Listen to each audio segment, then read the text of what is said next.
Hello everyone, welcome to my channel. Welcome to today's video.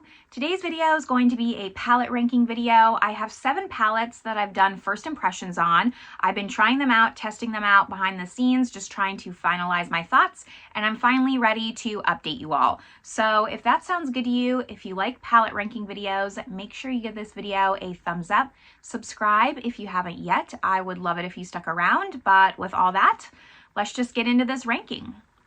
All right. So like I said, I have 7 palettes to update you on. I'm not sure when I did my last palette ranking. It's been a minute. I think part of that is, one, I just haven't been buying palettes as much as I did last year. And then 2, I've just been traveling a lot. So I'm not necessarily bringing these palettes with me when I'm traveling. There's a lot of note taking that goes into these palette ranking videos to make sure that I don't forget my thoughts, because I think my last one was in June or July. It's been a minute. But in order for me to talk about these palettes today, I do have to use them no pan left behind. That's kind of my rules. And then a minimum of 5 times extra outside of my video. So they do get a good amount of use before I talk about them. If they haven't gotten that use, they'll be in the next video in another 6 months. So with all that, I think we should probably get started. Let me at least, I guess, tell you what I take into consideration when going into these rankings. A lot of it is personal preference. I'll just be honest. Like, I do take into account the formula, but I might rank something higher that I will use more, even if the formula is not as good as another palette, but maybe I wouldn't reach for that palette as often. We'll get into it, but those are kind of the things I take into account: is color story, formula, and just personal preference. I just want to preface that a lot because I don't want anyone to get upset that maybe I ranked their favorite palette a little bit over. This is all in good fun. I'm just talking about makeup because I like to talk about makeup. So let's just get into my number 7 spot. I'll be inserting in swatches for all of these, but it is the Tom Ford Quad in Smoky Quartz. So I tried this in my full face from my drawer of shame. All the videos, the makeup that I'm wearing is always listed in the description box below. But this is one of Tom Ford's cream quads, and it was my first time trying it. I picked this up in Louisiana when I was visiting my brother, and they had a cosmetic shop there, so cosmetic company. And I picked up like 3 different Tom Ford quads for 50% off. I really wanted to try the cream formula of Tom Ford, but I meant to get rose quartz, I think, not smoky quartz. Anyways, I don't know if I'll even be picking up the rose quartz because this formula I found to be a little bit difficult. Even outside of my video, I find that these crease a lot on me. If I'm using 1 or 2, that's fine. They won't crease. But if I'm building more than those 2 shades, then it gets a little bit heavy and it creases. The issue with this palette specifically is that it's all matte. So because of that, there's just like no sparkle. That's another point against it. I love my shimmers, I'll tell you that much. So I know I'm not going to reach for this one over other Tom Ford quads. At least I know the Rose Topaz has a shimmer in it, so maybe I'll still give it a shot if I can get it 50% off. I definitely won't pay $90 for it, but all the other palettes I'm about to talk about, I love way more than this one. This one was just the easiest one for me to put at the bottom. There was no question. I knew before even sitting down to rank them all that this was going to be the last spot, and it's just not a favorite for the price, for the quality, all those things. After that, the rest of these were kind of hard because I like them all. I really do.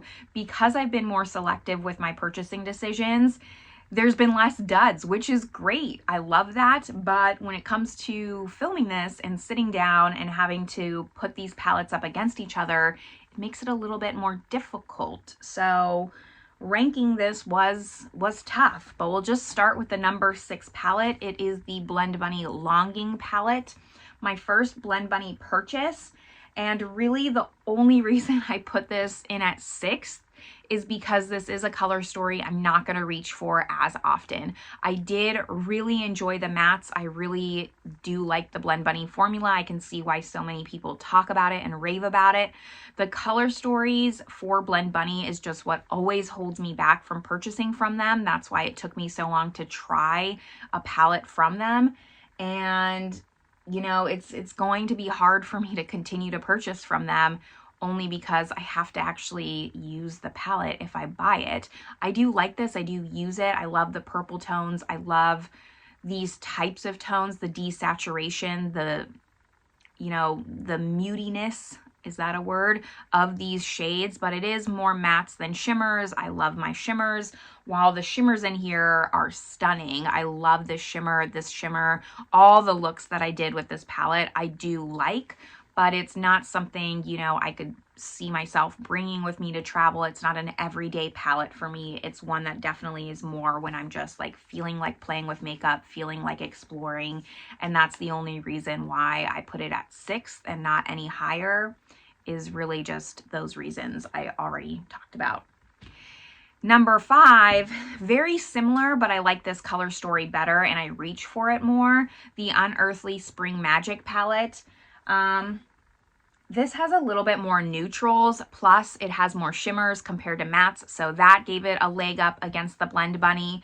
And the shimmers, you just can't beat these shimmers from Unearthly. I've said it before, I'll say it again, Unearthly just has the easiest to work with shimmers that give such a nice impact. There's no fallout. You don't need a glitter glue unless you want the shimmer to have like really good opacity to it.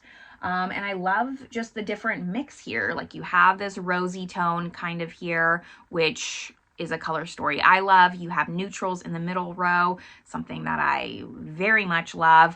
This top row, the blues, not something I'd reach for as much, which is why it's in 5th and not any higher.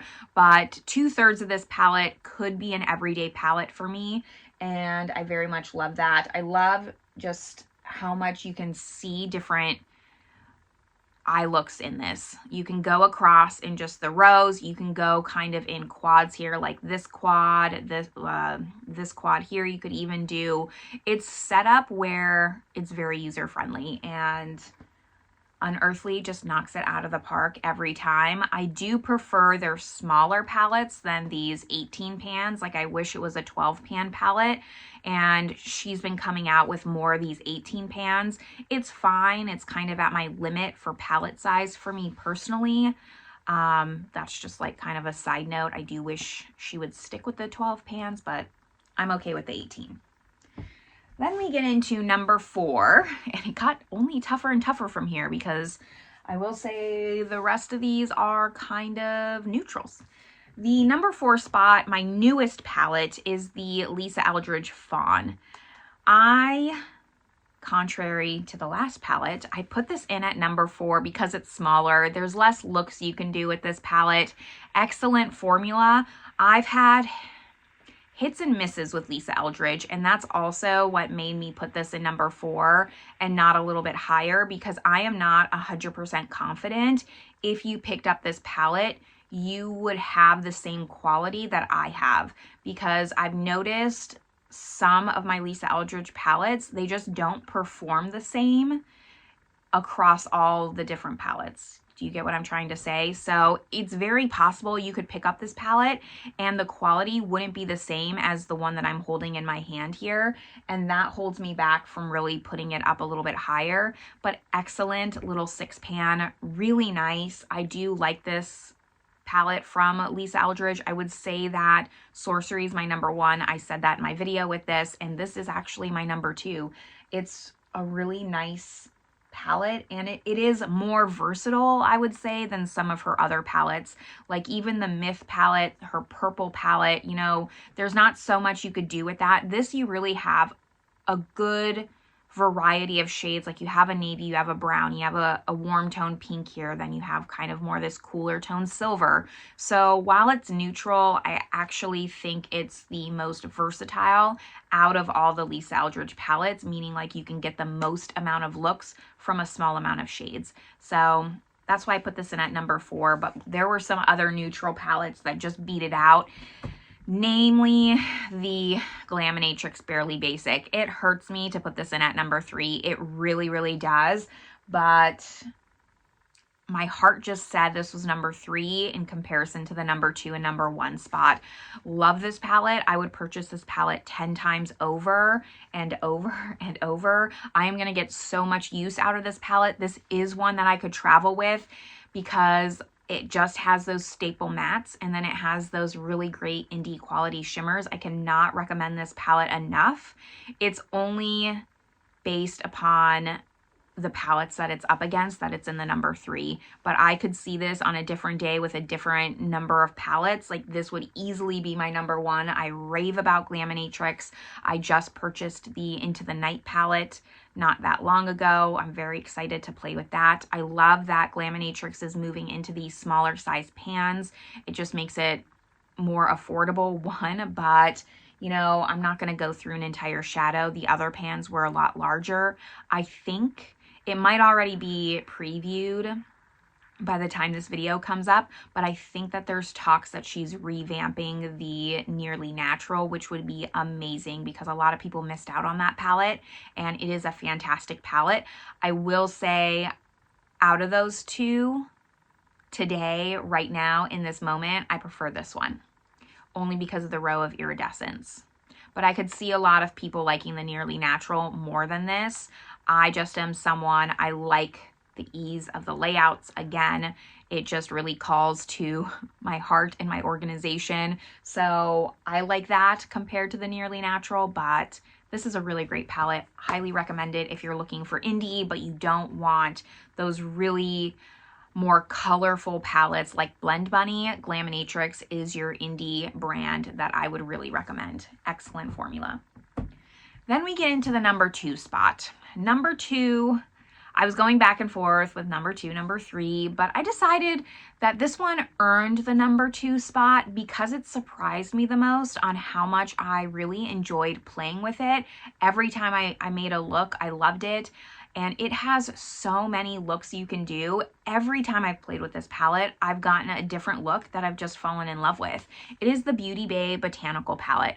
Unfortunately, this was one of Beauty Bay's limited edition palettes, so you can no longer get this. But I am so happy I picked this up. I picked this up towards the tail end of them running out of stock, so I almost missed it. And you know, what you don't know is not going to hurt you. So I would have lived another day without having this palette. But I'm so glad I picked this up and finally decided on it. When it first dropped, I kind of thought it was not going to be something I loved. Mainly like this orange right here is what was throwing me off. But there are just so many looks with this. And the shimmers are very similar to Unearthly, where they're impactful. You don't need a glitter glue unless you want the opacity. I will say they're pretty opaque on their own. Like if we're comparing it to Unearthly, they have less shimmer, less impact, but still very close, I would say, in how they're made. Like the actual formula, I find them to be very comparable. I love this palette so much. It really surprised me on just the amount of looks that I got and how much I like to play with this. I think about this palette a lot. I reach for it naturally, and that's why I decided ultimately it just deserved to be in the number 2 spot. And then number 1 spot, this is the palette that I have on my eyes today, and that's what made it number 1. I was looking at all these palettes before I filmed, trying to think like, do I want the Botanical to be number 1? Do I want the Barely Basic to be number 1? Because I really love both those palettes.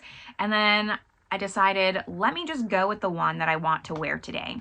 And it is the Kema Cosmetics Boujee Boudoir. I love this palette. I love it so, so much. It is me in a palette. It is rosy tones with indie shimmers. I freaking love this palette so much. It's not for everyone, for sure. I definitely think you have to be in love with the color story, but if you, again, like neutral tones, but want impactful shimmers, like this is your palette. It is so pretty. The only con I have to say about this is the glitters, the shimmers do have some fallout. I recommend using a glitter glue or doing your eye makeup first. But they're so pretty. The shimmers are so, so pretty. They're so sparkly. everything I want. It does kind of, I was thinking about this today, this palette does kind of remind me of like classic 2016, 2018 makeup. But hey, I loved that kind of makeup. It was a good time in my life when life was a little bit more simple, so that's okay. I like it a lot. I think a lot of people will like this palette. I think it's probably a little bit more of a polarizing palette. Not everyone's gonna love it, but for me, I love this. I also think about this palette and want to use it often. I still have not tried the Skull and Roses palette, which I purchased with this palette. I will eventually get around to it. Maybe, I mean, I will eventually, but I'm excited to try that one too and see how I like that formula, but I had to give this one as the #1 spot. I just had to. Really recommend giving Kema Cosmetics a try if you haven't tried them yet and they've been on your list. After that though, that is my ranking of the 7 palettes that I've done first impressions on, that I've tried a little bit more. Excited to take these out of my speed review drawer and officially move them into my eyeshadow palette collection and just play around with them more. Eyeshadow's been really fun for me as of recent, and I've just fallen more and more in love, which makes it hard to not buy more palettes. But I'm gonna love the ones that I have a little bit more, try to be selective in what I purchase, because when I take a step back and actually think about my purchases a little bit more, I end up loving those palettes more than I expected. When I was buying palettes just all the time, palette after palette after palette, 2023 for me, there are so many that I decluttered and didn't keep and don't get love out of them. So I'm very happy with my choices that I've been making and go forward. I hope that continues. That was just a little side tangent. Anyways, that was today's video, today's ranking. Let me know down below if you agree with my ranking, what you thought of it, if you plan on picking any of these palettes up, if they were interesting to you, if you've kind of had your eye on them. I would love to know all your thoughts, but this is where I'm going to leave you all. I hope you're having a great one, and I will see you in my next video. Bye, everyone.